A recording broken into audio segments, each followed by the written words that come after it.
like 10 to me. On the real, it was just me and me. We don't know how tall your girlfriend is. When we saw her, she was.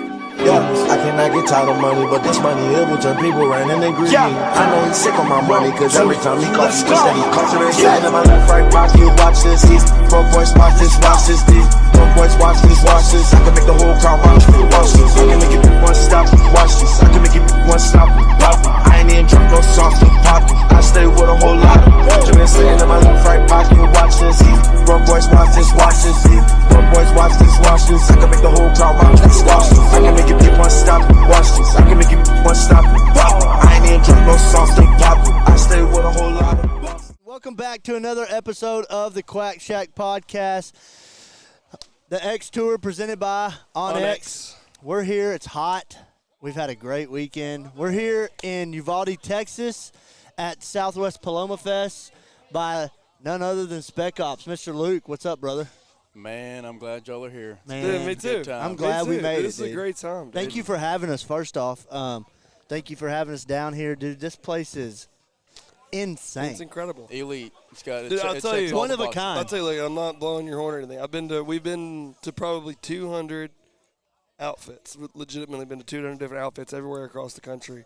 You have the nicest place and very smoothly run. This is insane. Thank you. That's just genuine. I haven't even told you that off camera like that. Well, just genuinely, you run it really well, and the digs are amazing. Well, this is just a place that you lease, right? Well, yeah, we partner with the ranch. Right. Just disclaimer here. We don't own the 501 ranch. Right. You got that Never money. in a million years. There ain't no way. Hey, if he owns this place, y'all are paying him too much. Come on. If he starts making his hunts about $7,000 a day, that's right. That's what this place. If we can buy a place like this, there's no more ducks down here. Exactly. No, he already killed all of them. No way, exactly. No, but we're blessed to be here. It's a really neat place. It checks all the boxes. There's a lot to do for everybody, whether you like to hunt or you don't. It doesn't matter, dude. It's literally a resort out here. Well, and the cool thing about out here is, like, for you hunters that, you want to take your wife along or you want to take somebody along, instead of them just sitting in the lodge all day, they can come sit out here by the pool. That's right. And it's not like it gets that cold down here. No, dude, the majority of our waterfowl hunts, we are in a T-shirt, sweating, picking up decoys. Oh, yeah. Honest to God, yeah. Oh, yeah. It's a crazy place, and I will get into that in a little bit about what made you choose this area. And it's a crazy place to hunt. Just, basically you're in the desert. Yeah. And you're killing waterfowl. It's a cool deal. Yeah. A lot of people don't know, you know what I mean? There's a lot of places in America that are slept on. And I think, there's a lot of places in Texas that people don't realize, like, hey, there's a ton of birds. Even being from Texas, I didn't realize how many birds were down here until 2017, 2018. I just happened to be driving down here, and I was like, holy shit, there's a lot of crane down here, dude. And I was like, oh, there's a bunch of specks. I was like, dude, what the heck? Like, this is the desert over here. I didn't think there'd be any birds, and then obviously there is. So let's kind of dive into that. How did you get started here in the desert? So I used to work oil field sales. My family had a rentals company in the oil patch, and over here in the Eagleford Shale. Yeah, that's right. Living quarters. Yeah. Water transfer on the frac side, doing lay flat hose through big ranches that nobody should be on. You know what I mean? Purple fence, get out of here. No oil field. You know what I mean? Yeah. We did communications too, cell phone boosters, stuff like that. So my day-to-day was literally Monday through Friday. I'm driving 400 to 500 miles every single day. I'm making my big loops, going to Laredo, going back home to Bandera.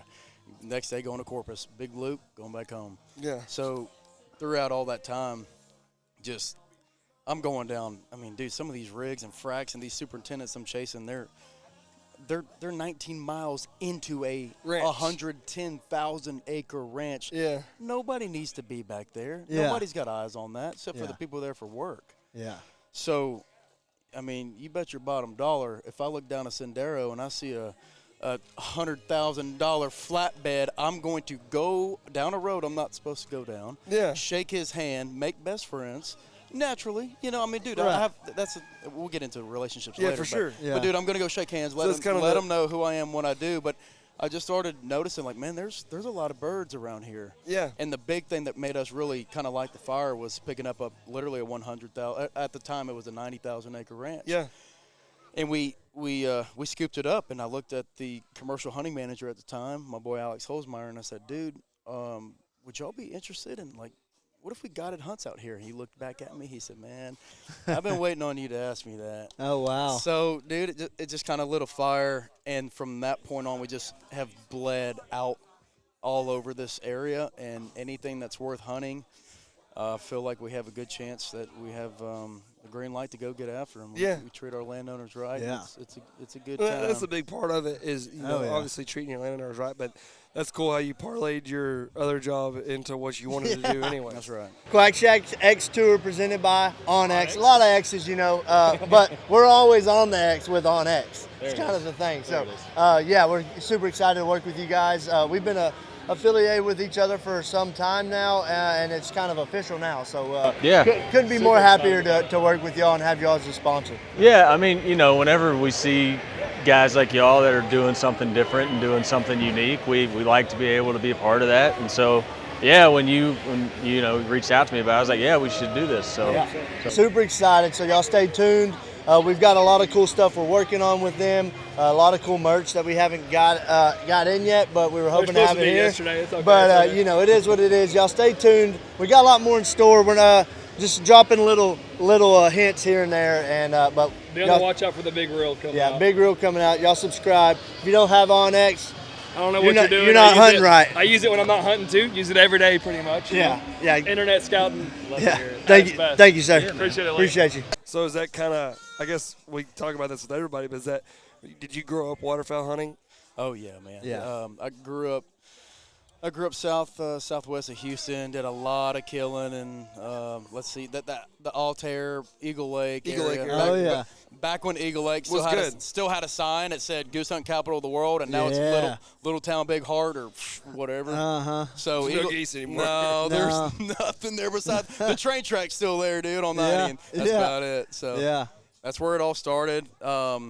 Actually, before that, it was Natchitoches. My grandpa had a 4,000 acre lease in the Kistashie National Forest in Natchitoches, Louisiana. Yeah. And that's, dude, when it rained out there, the deer blinds the water was halfway up those deer blinds, and those wood ducks just got in there. Oh, yeah. So we used to sit Bang in there. in the woodies. We used to sit in there as kids and hunt them like turkeys. You sit and wait and squeal, squeal, squeal. Wait.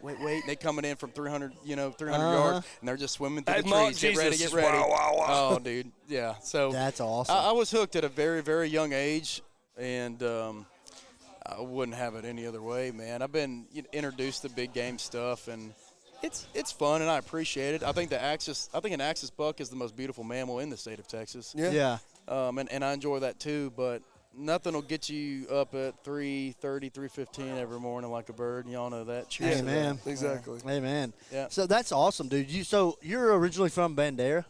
No. So grew up, born in Lafayette, Louisiana. I still have a lot of family in Lafayette. Okay. Crazy story. Then lived in the Philippines for a year. My parents, before me, they lived overseas for 8 years for work. My dad worked for Frank's Casing over there. Oh, wow. So they lived overseas, Indonesia, Hong Kong, all that for 8 years. Wow. Yep. And then moved to Lafayette to have me, and then back to Philippines for work, whatever. And so that's crazy. We moved back. We settled in Alvin, Texas until I was 11 years old. Yeah. Picked up. Dad's work was doing good, and ended up moving towards the Brazos Bend State Park, George Ranch area of like south of Sugar Land, Damon, Rosenberg area. So lived there from 11 till graduated high school, and then went back to UL for about 4 or 5 years and fiddled around over there, and then made our way back to Bandera, Texas, and thought when I came back over here, I'm like, well, what am I going to do about waterfowl? There's nothing here. Till I started driving around for work, and I said, okay, there's a few birds here. Started picking up a couple places for, just buddy hunting, shooting a few teal, a few widgeon here and there. Yeah. A couple cranes. I started with 3. Everybody I talked to, they said, dude, you buy a 3-pack of Deceptions, you can kill all the cranes you want. And I heard that forever.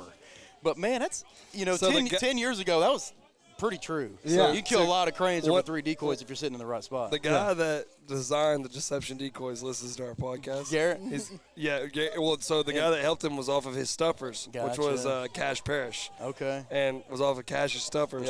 Because Cash started hunting them in the 90s when nobody was hunting them, and he was like, dude, Then so they came together like, you know what, we'll get this deal going or whatever. But That's dude, awesome. I love a crane. Man. Dude, when that look, Dude, I'm gonna cranes are quote. I'm gonna quote Ramsey Russell. Boy, when they come in and they give it up, it's like shooting flat screen TVs. Yeah, you can't miss them. Yeah. You can't miss them. My brother who can't hit the broadside of a barn. Oh, wax him. Waxing cranes, dude. Yeah. Dude. Yeah, but you love widgeon, right? Oh yeah, it's on the license plate. I saw that today. I was like, damn, that's crazy. I like that. When I was making my license plate, I had a few options, but the Yeah. fact that I could put I heart widgeon spelt perfectly. Perfect. Yeah, I was like, yeah, that's it. That's it. We kill enough of them down Yeah. here, and I love those little suckers. Oh, dude, I love widgeon hunting, dude. That's Oh, one of my. dude.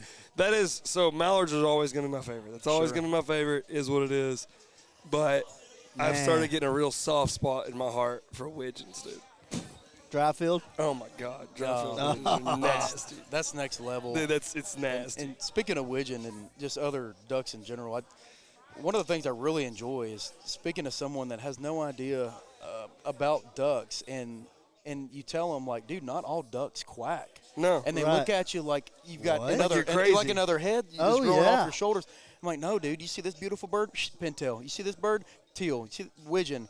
They whistle. Like, There's what? actually there's. It's cool, dude. It's I actually love really I like 50-50 on Right. what quacks and what whistles. You're right. honestly. Exactly. You're right. Yeah. Because even a lot of times with mallards, if they're if they're not landing, if they're flying, most of the time they're Drake whistling, they're whistling, and Yeah. so that's my favorite. I do. Oh yeah. Oh, we yeah. hey, look, we get mallards down here, but they're Mexicans. You get the Mexican yeah. ducks. The Mexican ducks. Yeah. That's Come another on, thing I was about baby. to say. This is one of probably the only places in America that you can come and shoot your Mexican ducks. That's right. Yeah. That's right. And Dane the Bad Luck, we have the weight.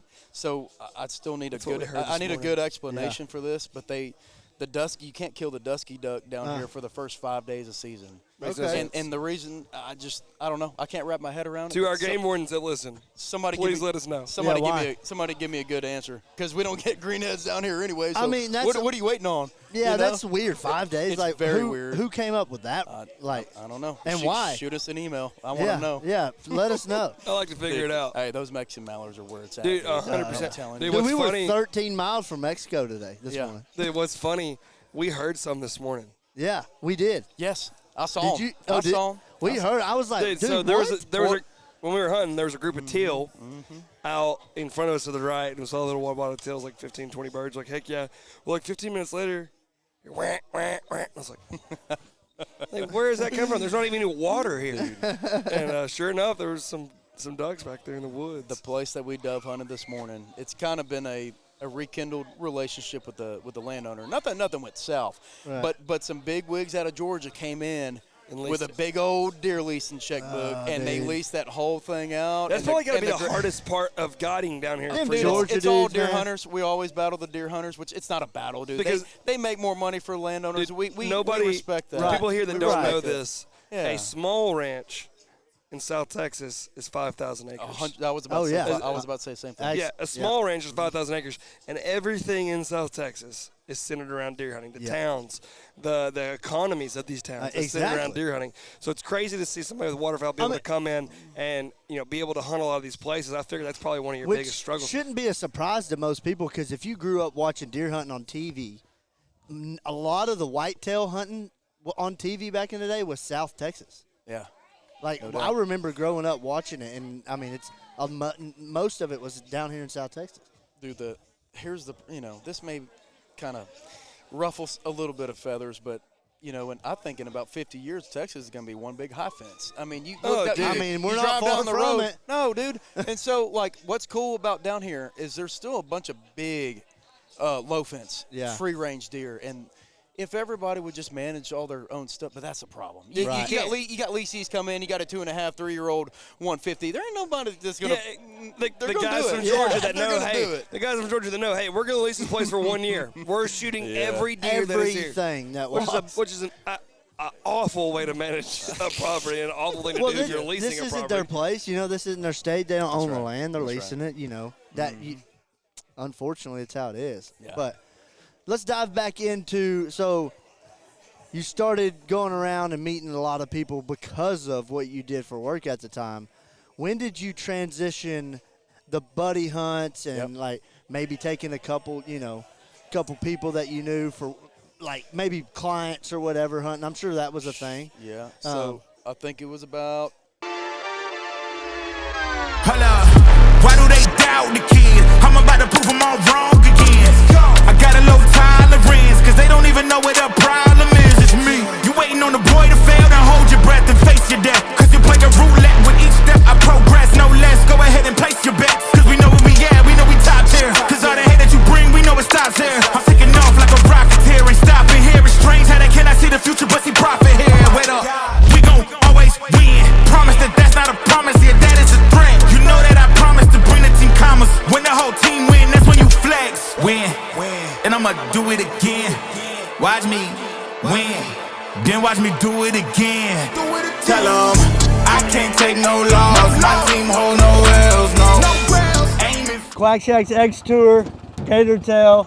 We're going to be in a Gator Tail all season long. You should too. Go to gatortail.com, get you a new boat. Can't beat them. I think it was 2019. It was our third year. It was our third year. This will be our 8th season as an LLC. Nice. I think year 3 we brought in my man Drew Garcia. Yeah. Who has helped us shape this entire thing into what it is. I could leave for the Bahamas for all season and he'd take it and run with it. Yeah. So, Shout out to him. Shout out Garcia. But so that was the turning point. Is I was still running the day job at Tamar, and dude, just quick fun fact: when you hear about people like physically, mentally almost dying, Jillian, we'll tell you, we went through that, dude, because it was. Yeah.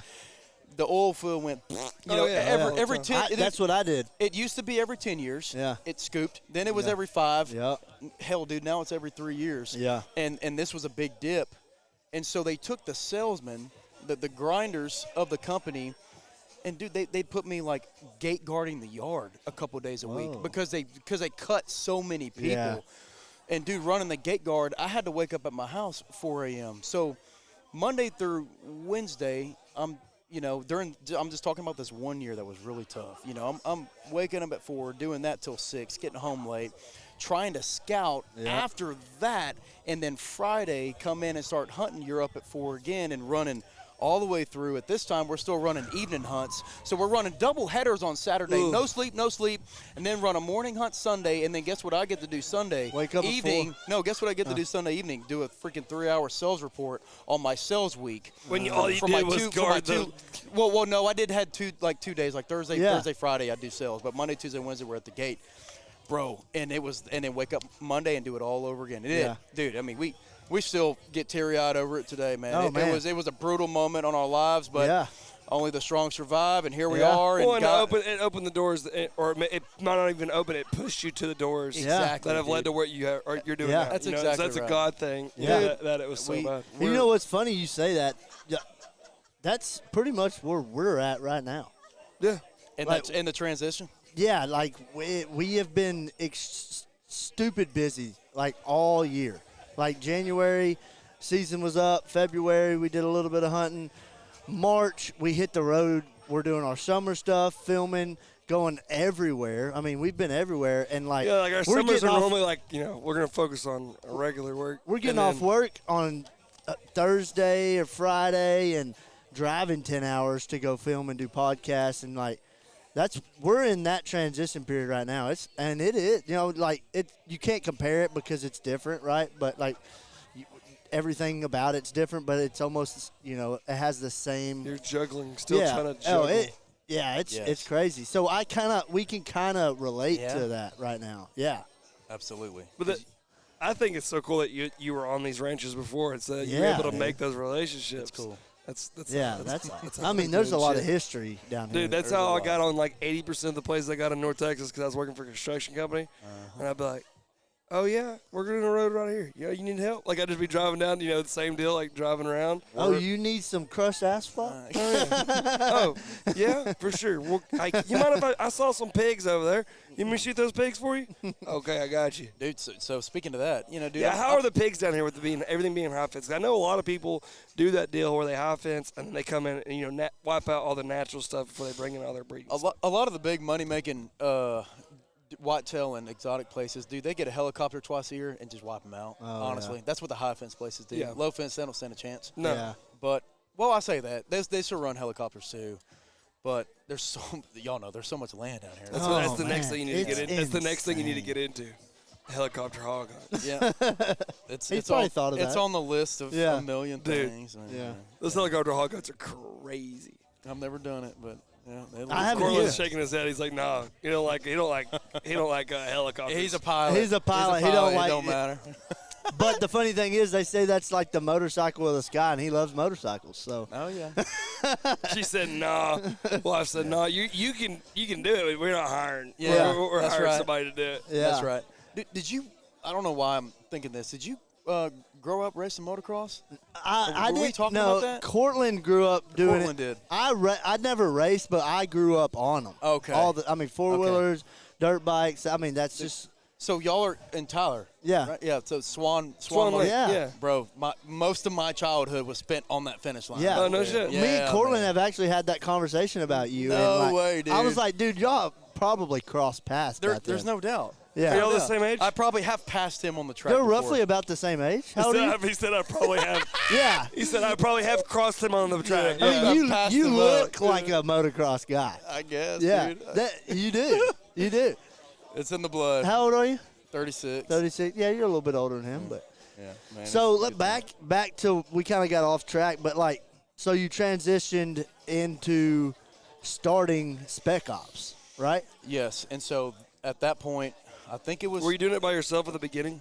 Oh yeah, dude. That's why You and your wife? I almost freaking passed away. Like Yeah. literally, we had at that time 2 kids. So Yeah. on top of all that, 2 kids. Yeah. Now we have 4, and that's another story. But anyways, dude, like Number 5 on the way? No. Factory is closed. The factory's closed down. The Yeah, factory's shut down. down. Yes, not officially, but I promise you right now, it's closed. I have a friend that thought the same no, thing, but no, dude, I'm telling you. Oh, we're and, getting you know what? sidetracked. And he started he got the factory closed. It still wasn't Oh closed. God. It's okay. But yeah. I got into roofing. So look. Oh, yeah. I left oil field. Everybody and gets look, into here's the deal, dude. Where I live, Good money. within an hour and a half of where I live, at least 3-inch hailstones are going to hit within an hour and a half of my house Every year. single March to June. They're going to hit. So, dude, I chased that with some good friends and made some springtime money, and that Yeah. brought us right into September again. But Yeah. it got to a point now to where it's like the past year, it's been like Jillian. This past year was one of the biggest hail seasons ever. Yeah. And I looked at Jillian and I said, man, we could go make money. And I had buddies call, like I'm giving jobs away to people that I know just so I can answer more phone calls or take Yeah. care of this guy or send this guy a quote for waterfowl. Yeah. There's a price on stress, dude, and that's what we have just been praying about for a couple years now, and it's just like, man, do what you're called to do. Yeah. We've been trying to do this full time, and now it's, even though, I mean, hey, groceries are tough to buy sometimes, and that's Yeah. okay. Yeah. But we're putting now we get to put 100% of our focus on Spec Ops, and the growth has been. Man, that's awesome. We've been planting seeds for Yeah. 7 years. This is year 8. We've been planting seeds, fertilizing, water. I feel Honestly, like the trees are I feel growing. like they're coming up. Yeah. Yep. Yeah. So that's where we're at. Dude, man. that's a blessing. I love hearing that. Migra, obviously, big Migra guys over here. I'm a 20 gauge guy. 12 gauge guy right now. Probably gonna be switching the old 20 gauge towards the next week or 2. Oh, yeah. Using the 2-4 stack for most of the season. We'll switch it up just occasionally. 2-4 stack's my most. I use it 90% of the time. Right, yeah. Been shooting Migra for 7 years now, since I guess 19. Yeah. So obviously super excited to be partnering with them this year, and honestly the best overall ammunition that you can get in the business. Great ammo, great people. MigraAmmunitions.com. The migration stops here.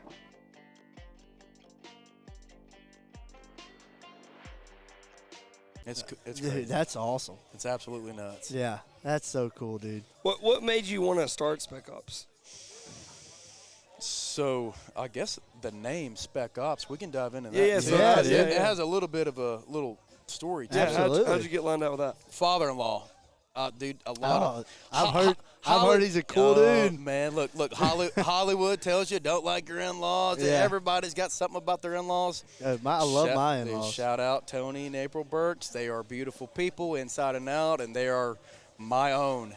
And he started Tab Gear, T-A-B Gear. And if you have anything tactical or precision shooting, Tab. you know exactly who I'm talking about. This dude, he's got dealers all over the world. Every Texas game warden, you check their carbine behind their driver's seat, they have a Tab Gear carbine sling on there.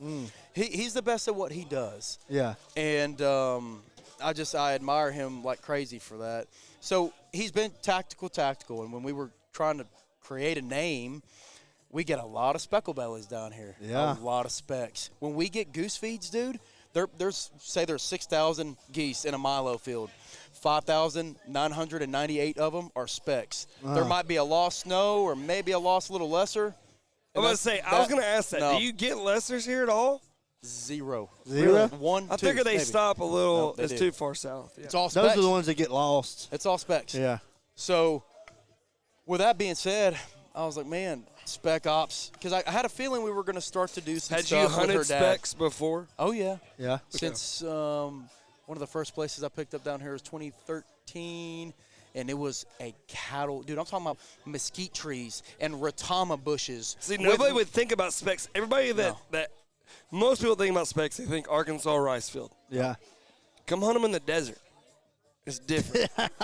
Yeah. You hunt them on mesquite trees. It's a little The different. first, I'm telling you, I've been all over the country. And I'd remember the first, I was driving down here with my fiance, or she would have been my girlfriend at the time, my now-be wife, but it was like 6 years ago. 7, I mean, golly, it's been a long time now. But the first time I was driving down and I started seeing birds in the horizon, I was like, what the heck?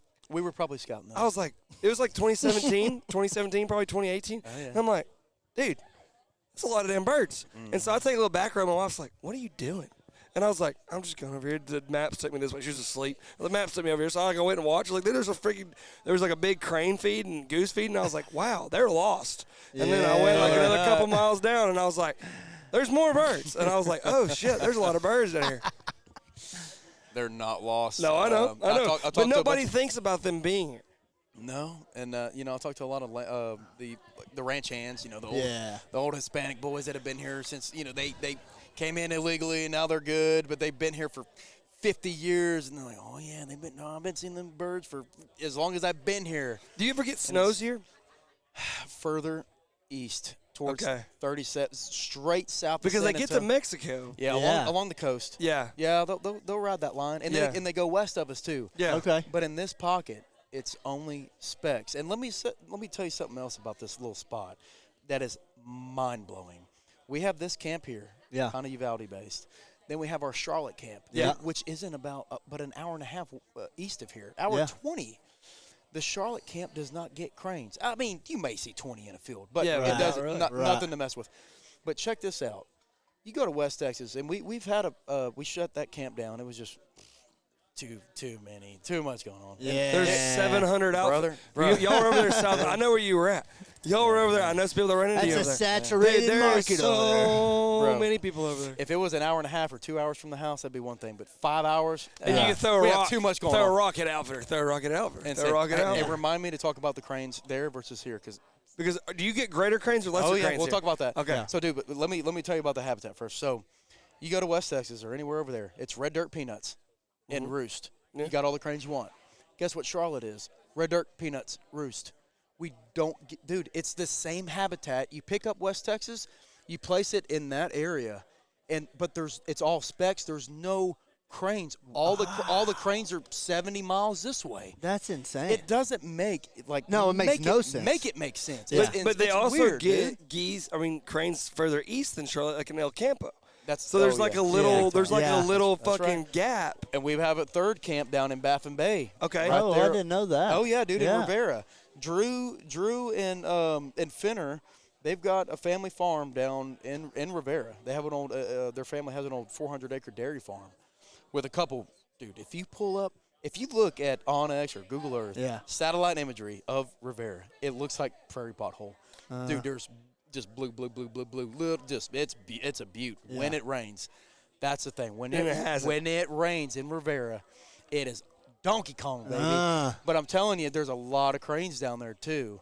And we do some cool packages. We can get into that later. But we do some cool packages down there too. But my point is, they're here and they're way over there. The in between, it's just not that. It's not that consistent. That's crazy. Which is weird. But the habitat is just like West Texas. So why aren't they all over there? What are they doing over here? I don't know. Can't figure it out. All we do is chase them, and we can't complain. We shake more hands and figure out where they're at. That's it. Yep. And y'all are pretty good. Well, the good thing is that they move over there. You got Lock that deal down, going, baby. We know how to put the truck in drive. Yeah, exactly. Yeah. Exactly. That is definitely one thing you cannot be scared of down here where you're at. I bet y'all put more miles on your trucks than almost any other outfitter because every ranch is so big. Because the road networks, like you go to almost anywhere else you would typically go to hunt geese. I would say 90% of the places that you go to hunt geese, you're running sections. So 640-acre sections.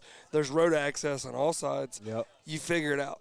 But over here when you're working on an 80,000-acre ranch and the field is 19 miles from the road to the field, how do you see that? How do you scout that?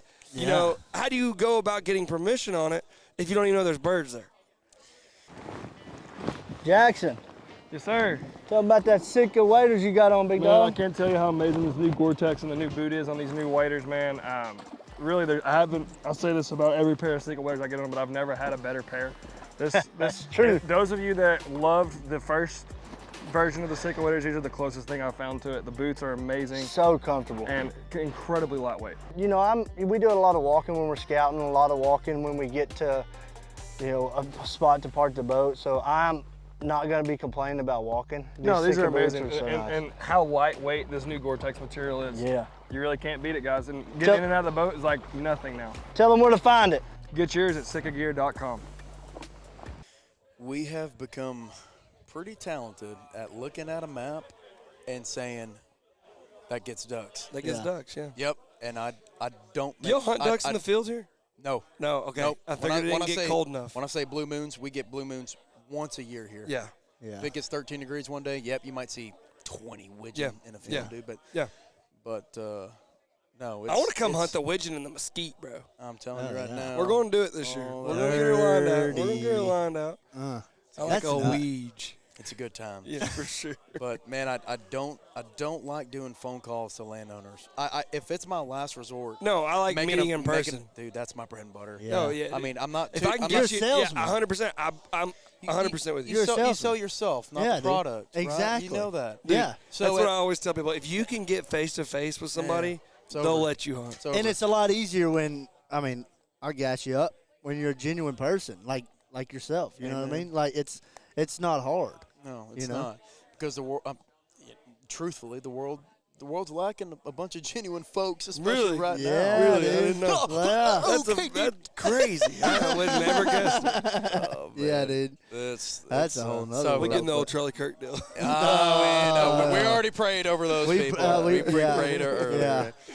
God bless you, Charlie. Thank you for what you did. Yeah, 100%. 100%. Yeah, we didn't get to do a podcast since then, so we wanted to say something about it. Yeah, that's good. I'm glad we got to bring that up, though. Yeah, that's good.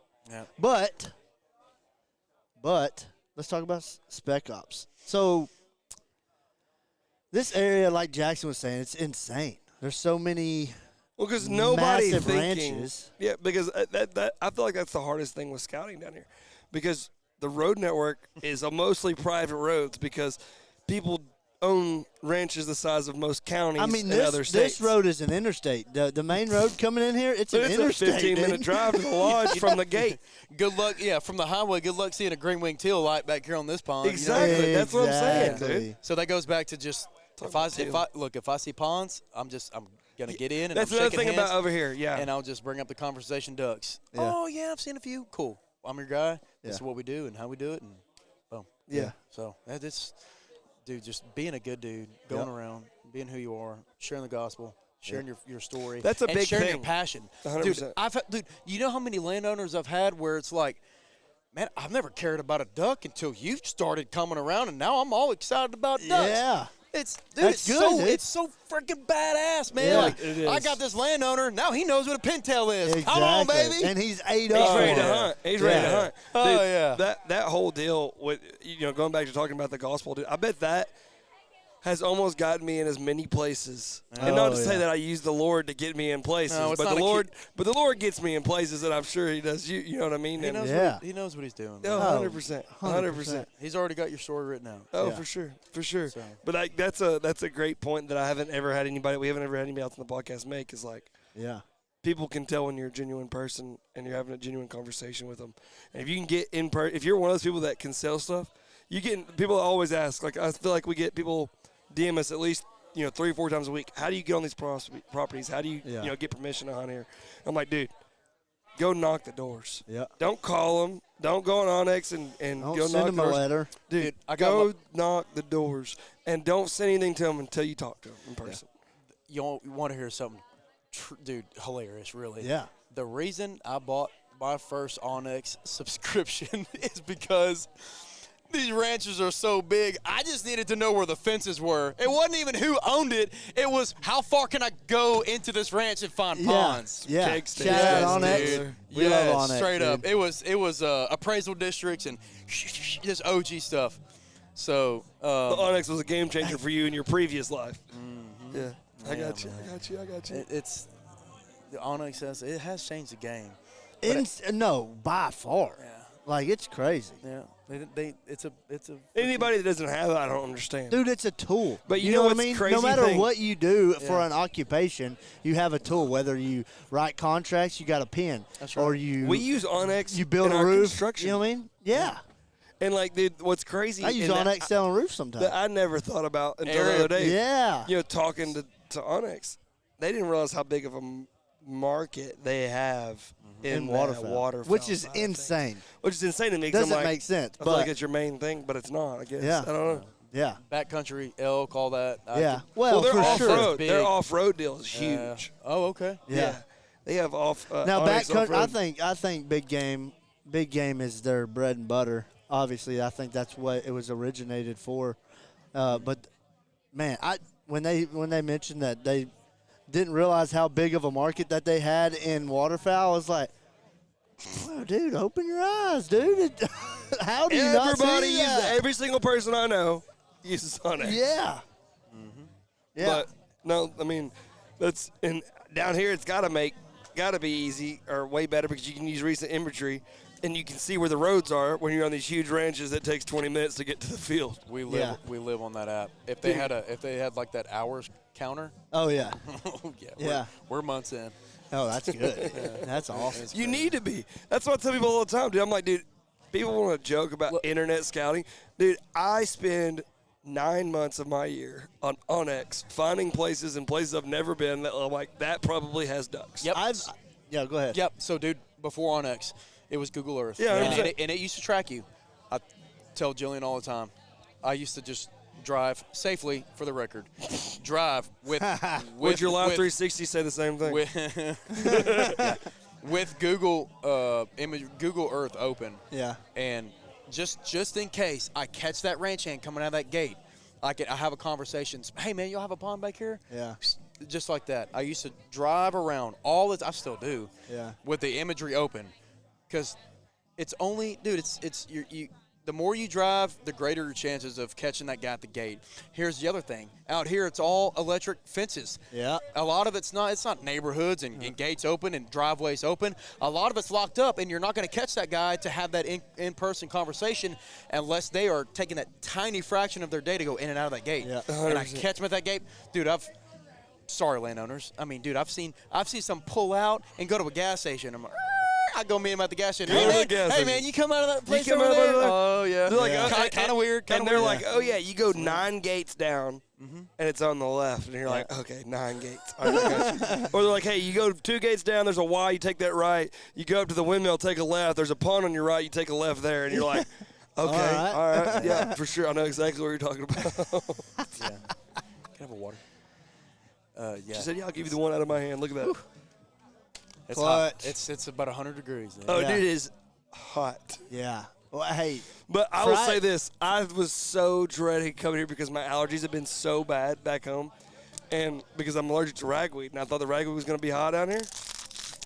Muy bueno. I don't even want to leave. I just want to stay here because, like, my allergies are so bad. Friday morning before we came, I was like, dude, I don't even know if I'm going to leave. It just like, dries you out. I was rough. I think I'm just going to move here maybe. I don't know. For September it's not only. a bad place. September only. Yeah, I'll find you a spot. All right, got you. I'll mow the grass, dude. There ain't no grass. It don't rain down here. You got to mow the grass. You're talking about a once in every 3-month job there, but that's cool. Whatever. Yeah. God I get bless. you lined up, but it sounds It's pretty like twice important. a week at home. Yeah. Shoot. No, dude, it's So how has that been Yeah. this year as far as the weather goes? I know you got a lot of rain north of here. Dude, one of the wettest summers that we have had in about 9 years. Yeah. No joke. Because on average, it will rain between 6 and 10 inches a year. I'm talking a year. Yeah. 6 to 10 inches, dude. I mean, but the thing is, you get those big storms that come out of Mexico with big old red cell, and it'll drop 5 inches over your pond. All of our tanks are basically dammed up dry creeks. So you catch that one cell in the right spot, and it hits that little basin system, which ain't that bad. We're not talking like we're not talking big basins. I'm just talking about like a little dry creek. But dude, you get it in the right spot, and your pond will go from a quarter of an acre literally to possibly 40 acres overnight. Yeah. How much rain y'all have this year so far? Don't ask me that. I'm lot? not sure, but enough. Yeah. Everything's thriving right now, man. There's turkey I all will over. say it is quail. more green here Yeah. than I've ever seen it in September. Usually Normally by September, the volume looks like death. crispy brown. Yeah. Everything's Just crispy. crisp. Yeah. In migration. Are you traveling all over the country or an outfitter that uses a trailer day in and day out to pack your gear, your decoys, whatever it is? Chasing Migration makes the best attachments to go in trailers. They also build some of the best built trailers on the market. You can choose from wader hangers to gas can holders to bag holders to gun racks. They've got a variety of products that you can put in your trailer to make your job even easier. If you're looking to get a trailer built, check out Chasing Migration. Or if you're wanting to add some accessories to your trailer, check out Chasing Migration on Instagram or check them out on the website. No doubt. Shout out Cortland. Thank you, sir. Shout out Crockett for putting the beer and another pack in the cooler. And Lone Star, dude. Lone Shout out Star Lone Star. sent us a bunch of beer to bring down here. We told them we were coming down here to hang out with you guys, and they sent us beer for everybody. So I hope everybody enjoyed it. Mm-hmm. They sent us a lot of beer. Also, it's like, hey, can you go pick up this beer from the store? I was like, yeah, I figured it's like 230 racks or something. I get there and it fills up the whole bed of a truck. And I was like, oh, shit. I was like, okay, yeah, sounds good. Lord have mercy. Yeah. No, 100%. It fits in pretty good here. We told them we were going to come It's all down here gone. and have a good time with Spec Ops, and that made it a little bit better. You know? Yeah, man. What a good time. Yeah, dude. Let's talk about the what we're doing here, what we've got going right now. This is y'all's second? We did it. This is our third year. First year was named something. It had a different title with someone else we were kind of working with. This is our official second annual Spec Ops Southwest Paloma Fest. Yeah. And It's dude, something you're going to keep doing, right?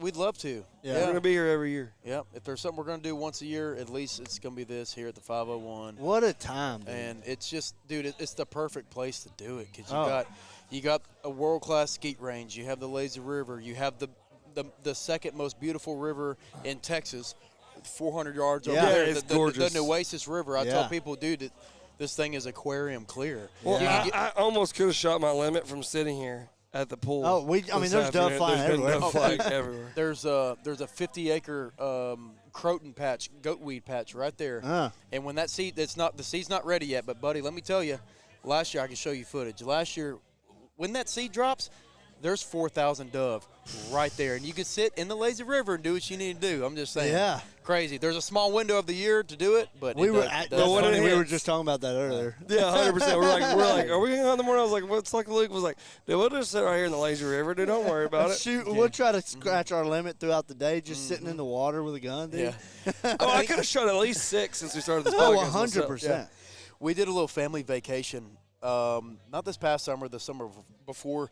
Dude, we were over there, and I'm telling you, 4 bobwhite quail They jump from across that fence. I was going to ask that. How's your quail population here? On this ranch, the wild quail are unbelievable. And look, they walked right here in the middle of us just hanging out. Like, That's dude, awesome. there are and this year is great for wild bobwhite at the lazy river. It was so cool, man. Yeah, this year was great for the bobwhite as well. So much ground. It's all about ground cover. Dude, Yeah. 100%. Turkeys too. Yeah, 100%. Yeah. So y'all do a lot of turkey on. We haven't really touched on that yet. Yeah. Is that something you're passionate about?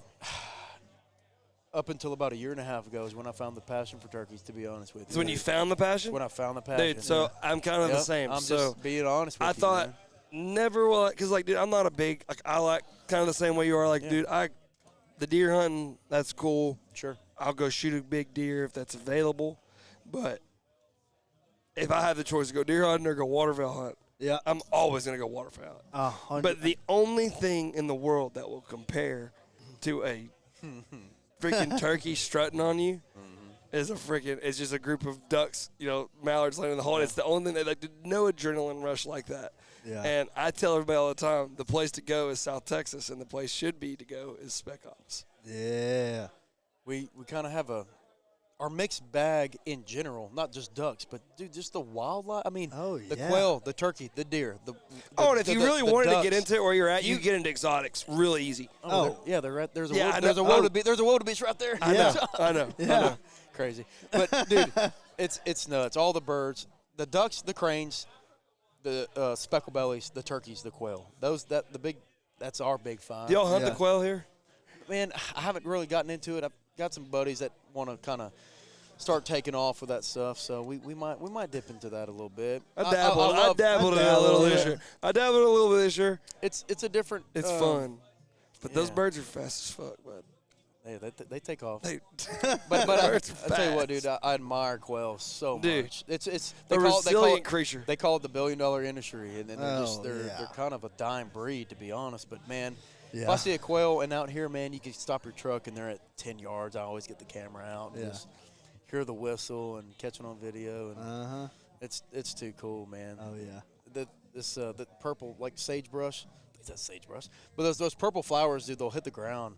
And 2 years ago, I got them on video, just literally eating the vibrant purple petals and eating. Oh my gosh, the footage was so cool. Are most of y'all's turkey hunts here in the Uvalde area, or is this the main camp you run them out of, or where do you run them out of? Mostly? We kill turkeys from here to Pleasanton area to Tarpley, Texas. Golly. We have a hill country camp. Those hill country turkeys. The turkeys in the hill country. Yeah. Let me tell you about those hill country some of turkeys. the stupidest turkeys. Oh, yeah, you shut that door, they go.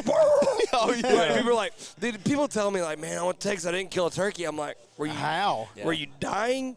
Did you not bring your gun? Man, because, like, dude, when it is on in South Texas and in the hill country, if you can't kill a turkey here, you just shouldn't be turkey hunting. That's right. Just genuinely, you slam the door and just like that's our turkey finder when we're down here. What's up, guys? We partnered up with Delta Performance. They put a turbo kit, hunt package on here. When you're building these motors, you're not building them for speed. Speed's a byproduct of what you get out of it. The hunt load, getting out of the hole. Speed's just a nice byproduct of that. And also the turbo whistle, it's a byproduct. Sounds good. Check them out on Instagram or check them out on Google at Delta Performance. Give them a call. Get your motor built. We'll see you in the woods. Man, and what we noticed, like I said, I'm new to turkeys, but I've learned a lot pretty quick. And in the past year, they'd gobble, but these toms want you to follow them, man. I'm talking like they gobble. And then the next gobble's 50 yards away. And then it's away. It's away. It's like, man, you're just playing.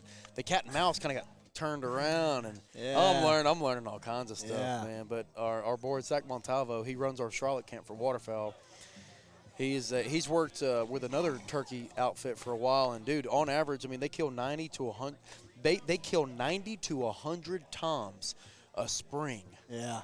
Austin K, AK Outfitters. That's a big one, dude. If y'all want to book turkeys too, I love sharing the love. But AK, they got it going on. They got a bunch of turkeys around Frio County. But dude, they're here. Yeah. And in some, it's like you got good days and bad days. Oh, yeah. They're going to work this day. They're not just like waterfowl, dude. Exactly. Some days your hide can suck, the wind can suck, everything can suck, but the birds, they want to die that day. Then you come over here and brush in a layout blind for 4.5 freaking hours, have perfect conditions, and the birds flare at 100 yards. 100%. Make it make sense. Yeah. Dude, look. I know 100%. There was about 15 that just flew right in. Everywhere. Dude, the coolest thing about this to me is it's really at a transition as far as the country goes. You go from, and a lot of people don't know how productive the valley is as far as food production goes, and that's probably why the bird. Once I started thinking about it, like you're at the edge of the escarpment, you're at the edge of the hill country, like literally right here. You go, 15 miles north of here, 20 miles north of here? 20. You're in the hill country, you're in rolling hills, you're in cliffs, you're in, completely different environment from what you are right here. So this is that first food they see when they come out of the hill country. And so they're just hitting the ground. I think so. That's what we've been figuring out. 100%. Because the two animals you get here the most are specks and cranes. Those are the first two to migrate as well. Those are the first you see anywhere. Oh, dude, we've had cranes down here right now, like early teal. Yeah, 100%. Yeah. Yeah, they don't like the cold. Not a lot, but them like cranes don't once like the cold, bud. It gets cold, they're like, I'm out of here. Yeah. And they migrate a long way. So let's do a little bit about. So you were talking about your West Texas, the difference between. A lot of people don't know, and I don't really know other than Sam way earlier in our podcast. We haven't really had somebody that hunts cranes as much as they do. Right. What were you talking about earlier as far as the difference between the greater and the lesser cranes? Yeah. Let me tell you, it's about to blow you all away. Let's hear it.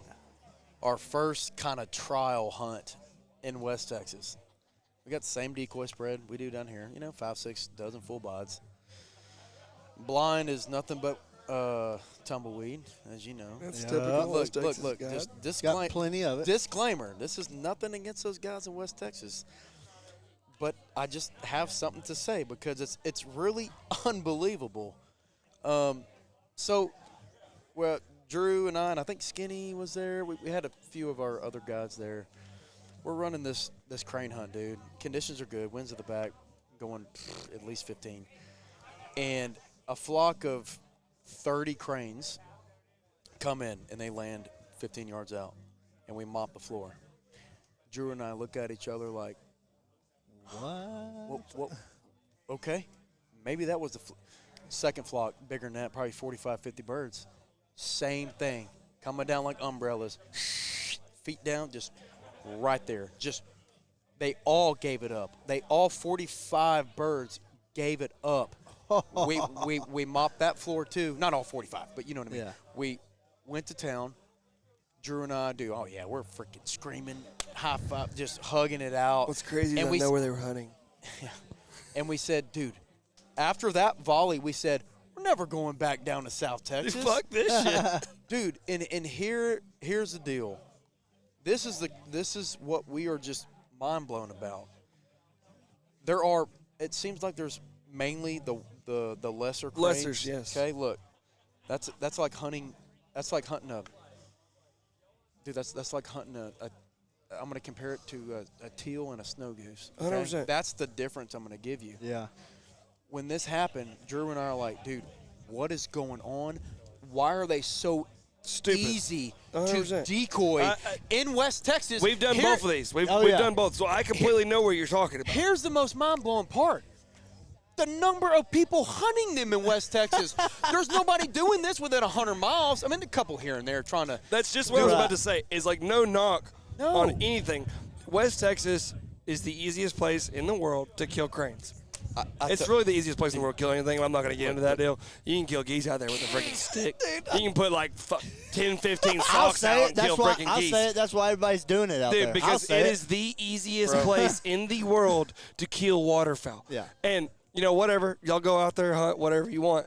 But people are doing it. Yeah, 100%. But, dude, just like you said, I would have done the same thing you did. Come back, consolidate, do your deal, because there is – oh, man. Dude, every year there's at least 20 new outfitters because there's 20 new college students that decided they were going to be outfitters. They're like, dude, Daddy told me I could buy $5,000 in decoys, so I bought some decoys. And you're like, okay, hell yeah. So you go around there, and it's like, oh, yeah, this so-and-so's got this field. There's 15 people watching this feed, and you're like, dude, nah, this isn't for me, dude. Yeah. I ain't sitting here trying to fight you on the freaking road, dude. No, it's a crazy place, man. But Drew, The Wild Wild West. But the lessers are 15,000 times easier to kill than a greater crane. If you see a guide service consistently killing greater cranes, they are better crane hunters than anybody you know. I won't mention any names. I know 3 outfits in the entire country that hunt greater cranes often that are good. And those are probably, I would say they could go anywhere and kill these cranes. Yeah. Guys that are hunting these lesser cranes This in is West what they Texas do, though. couldn't come hunt these greater cranes that you're hunting and these other people I know of are hunting. We talk about that all the time. Like, Yep. we don't toot our own horn. No, but Drew and I look at each other and I'm like, dude, we really believe, because look, let me back up again. We don't have anywhere to hide down here. We don't have tumbleweeds. You can't get your grandma to get a lawn chair and get tumbleweeds and put out 3 decoys and kill them. You can do that out west. Yeah. Oh, dude. Best of luck to you. You can down use here. silos out Dude, west, bud. Yeah, dude, we never have. I say never. It's hard to get a good hide down here, and we don't have any wind down here. Talk to all these whitetail hunters about what their average winter morning looks like. Yeah. You and it's this. It just sits there. Yeah. When I say not anything, I mean not anything. And here's the problem with that, dude. You try to set up, your decoys are here. I mean, the weatherman will tell you northwest at 2. Okay, well, we're going to plan for that. Guess what it's going to do? Southwest at 1. Yep. And all these birds are trying to come in from behind you. Yep. Dude, this is a daily struggle with us. So we're turning everything. Well, it's a completely different place to hunt than anywhere else in the world. It's because insane. there is no wind here. None. Where you're normally hunting cranes, it's windy as shit. Yeah. Exactly. Which is beneficial, but, I mean, at the same time, it can hurt. So we said that, too. When those 2 big groups did that, we're like, is it the wind? Like, I don't know. We've never had a 15-mile-an-hour wind. You know what I mean? Yeah. Like, That's a low wind. We don't even know. That's a low wind. Oh, out there? That's a low wind. 100%. Like our decoys are moving. Why are our decoys moving? We don't. We don't know, man. But See, like I've had that same, because it's also kind of the same where, like in West Texas, you'll find a big lesser feed of 2,000-3,000 geese, or less, or not lesser geese, but lesser cranes. But you won't find a greater crane feed of 3,000-4,000 geese that I've seen. That 3,000-4,000 geese, 3,000-4,000 cranes. Yeah. Because the graders don't clump up like lesser cranes. They're hunting those cranes, 10,000 cranes in a field. I've seen some cranes in a field over there near where you are hunting, New Hope, La Mesa, all that. Dude, 10,000, 15,000 cranes in there. We see 500 cranes.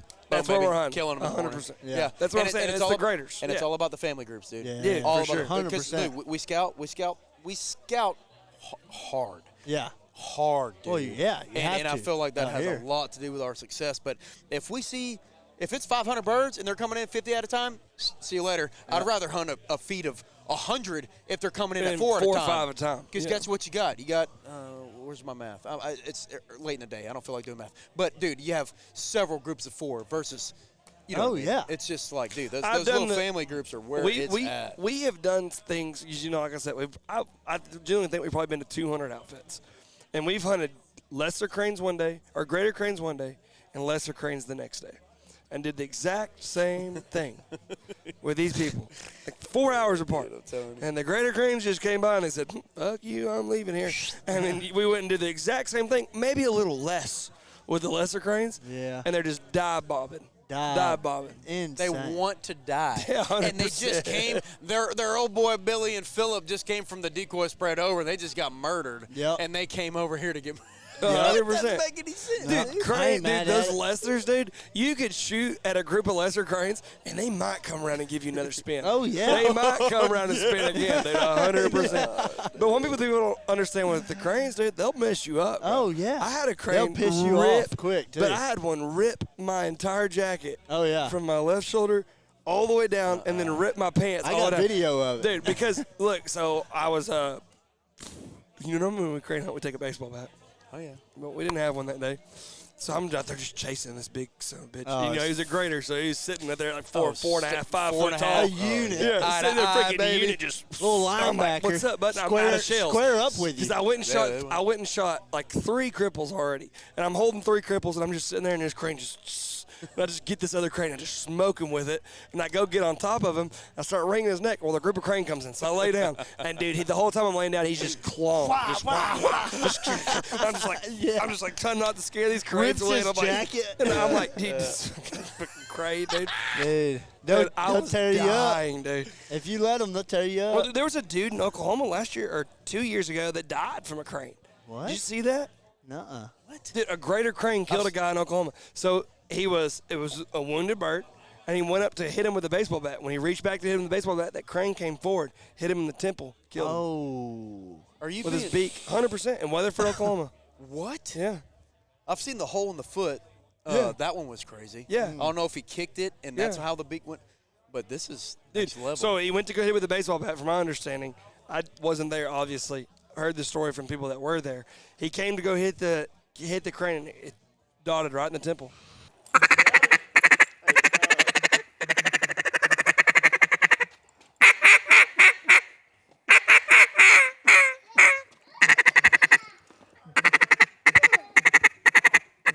When you have a nice cause like these Allegiant calls, you need something strong, sturdy, and reliable. AA game changer, VPC lanyards.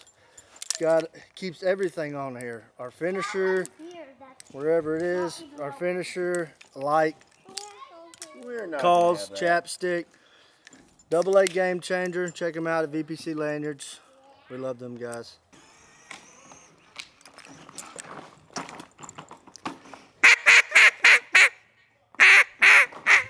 But they sit, if you're a shorter feller, you know, Cortland, they might fuck Cortland up. I ain't gonna lie to you. Hit him right in the eye. Dude. I had a jab at him because he was sitting over here. But, dude, no, like if you're a shorter fella, they'll get you in the eyes, dude. That's why you got the goggles, right? Bless, yeah. The dogs love them. Yeah. The dogs put those goggles on. They know what they're doing. They know Game they're time. not killing ducks. Game time. They know they're like, they hey, know they're killing I got my dinosaurs. work cut out for me. Going to war today, I got man. a pterodactyl I have to pick up. Yeah. Because that's another thing. The cranes you'll kill here will be 10 times bigger than Dude, 90% of the cranes. 7 foot wingspan. Yeah. I've seen that. Yeah, because there's like I said, genuinely, there's only 3 outfitters I know that hunt greater cranes consistently and are consistently successful. Yeah. And anybody else that says they're hunting, and it's pretty much a straight line from here north. So the greater cranes hit. The graders are just they're right here, and then they're in Alabama. That's the only places they're at. Wow. And people that are like, yeah, I'm going with them. I'm like, dude, I don't know if they know how to do that, dude. Like that greater deal's a whole nother deal. Like, anybody that hunts those often, give you respect. You're a crane killing son of a bitch. Yeah. I mean, it takes a lot. Crane killing son of a bitch. You know, what do you use do you call cranes? Do you have a real crane call, or do you use a whistle, or what do you do? I got a Pacific ooh yeah, baby. Let me see it. Hey, Let me see it. Hey, baby. Yeah. Where does that ass go? He left it behind. It's still in the lazy river. Dude, calls. Dude, I use a Pacific big bore spec call. Okay. I don't use a crane call. I've tried a few, including the Pacific. But crane calls just don't do it for me, man. Speaking of calls, I grew up having to put everything I got, everything I have that I can breathe into a call to make it work. Yeah. So and another thing, y'all hunt some hard stuff down here, dude, because I know the specs you get too. They're not fun. Ever hunt a geese with 0 wind or a -1? I say I mile give it an hour? to you. Negative You one. picked the hardest spot to kill birds, with and no y'all kill with no them. hide. 100%. With no hide. 100%. Yeah. Because, dude, where we hunt a lot, if we see a spec feed, I ain't even going to look at the son of a bitch. I'm like, nah, bud, I ain't even worried about y'all. But I'm going to go find me some lessers that I'm going to actually kill. Wear them out. Thank you, sir. Everybody calls Speck a dumb bird. Well, let me tell you what happens when you get about 2,000 of them. Specs are dumb birds when they're singles. in the Mississippi Flyway. That too. I got you. In the Mississippi Flyway, they're dumb birds. You come hunt them in Oklahoma or Texas, they're smart. Yeah, dude. It's a whole different deal. We had some guys come up and hunt with us last year from Arkansas that, they got spec hunts in Arkansas. They're like, oh, we'll kill these specs. We'll kill them. Let's watch you. We'll get on the cost. Okay, that's cool. We're going to go hunt a lesser feed in the morning that's got some specs in it. We'll see if we can get these specs come in. We didn't kill one singular spec. Nope. And they're like, man, those specs just don't react to those calls. And I was like, yeah, I told you can't kill the specs there. So seeing somebody like y'all can, continuously kill the same specs is really impressive. Yeah, dude. Keep it up, Not man. trying to hype out. I'm just telling you, like straight up. For real. It's a lot of hard work, and like I tell people, man, down here we have a list of things of what to do, and we have a list of things of what not to do. And, buddy, let me tell you, 10 times out of 10 we're going to that list on Of things not of to what do. not to do. And you find something there that works. Yes, sir. 100%. That's just what I was about to say. We do, man. Well, this has been good, dude. This is obviously we see everybody seen last year of everything that went on at Southwest Paloma Fest, and it looked great. But being here, we're super thankful that we got to come out, man. And I'm glad we did. I've been excited about this for a while, and I'm excited it finally came together, dude. Yeah, dude. This is cool. This is something that y'all have started, and I hope y'all are blessed to continue doing it. I mean, you have everybody I'll here do everything loves I can y'all, do to dude. help y'all keep going. I'll say everything because I'm genuinely impressed. Yeah, it's insane. And then obviously Spec Ops in general, dude, is wild. It's wild. Y'all have done a fantastic job at what y'all do. Thank you, man. That means a lot to me and the family and the whole team. And your family, everybody, your wife, your kids, your whole team, Snook. You know, I didn't mean to Snook. Dude, it's like Jackson said, we've been a lot of different places, and to find that many people in one circle that are just genuine people, it's hard to come by. You know what I mean? That's what we hear, man. Yeah. But it's like we're just us. Yeah. We're just here hanging out, praising feel the you. Lord every day, and I feel you. hoping for. That's all you can do, man. When people, this is what I started doing when people call me recently. I'll just end it with this. Hey, man, how are you? I say, brother, I woke up this morning, so I'm blessed because you're not guaranteed tomorrow. The state of the world is rotten, and here we are, just blessed to be where we're sitting right now, and praise God, brother. I appreciate you guys for being here, and heck of a time. Dude, thank you so much for having us out, dude. Tell them where they can book a hunt. Tell them where they can find you on social media. Yeah, it's Spec Ops. Don't forget the K in Spec Ops. Everybody, including my dad, still. Come on, Dad. Dad still, and dude, good buddies. Everybody forgets the K. Just put the K in Spec Ops. I'm being honest with you, I did too. Come on, dude. SPECK underscore. Like on Friday, I was like, I'm coming down and look at Spec Ops. Everybody. Like, where the fuck is Spec Ops? Everybody. And it's because of the military. And when we went for that, for the, the domain, domain, when they wanted SpecOps.com, dude, it was like $17,000 because like it's military, and so we did SpecOpsWaterfowl.com with it, and there you go. The price went to like $12. But anyways, man, Spec Ops, Spec Ops Waterfowl, or 830-688-3641. That's my favorite, man. Call me. Yeah. Let's carve out a custom itinerary. Because and make it happen. That's another thing we don't gotta get into that. All right, appreciate it, guys. Dude, because I was just thinking about y'all's place that y'all have on the bay. Like, dude, man, we got a lot going on. on. You can throw a freaking fish deal in there. Like, if you wanted to go fishing, cast and blast. Anyways, whatever y'all want to do. Y'all want to do something super unique. Whatever it is, bring the family, bring the friends, bring the VIPs, your colleagues, your boss. Come on with it. Y'all heard it. Book your hunt.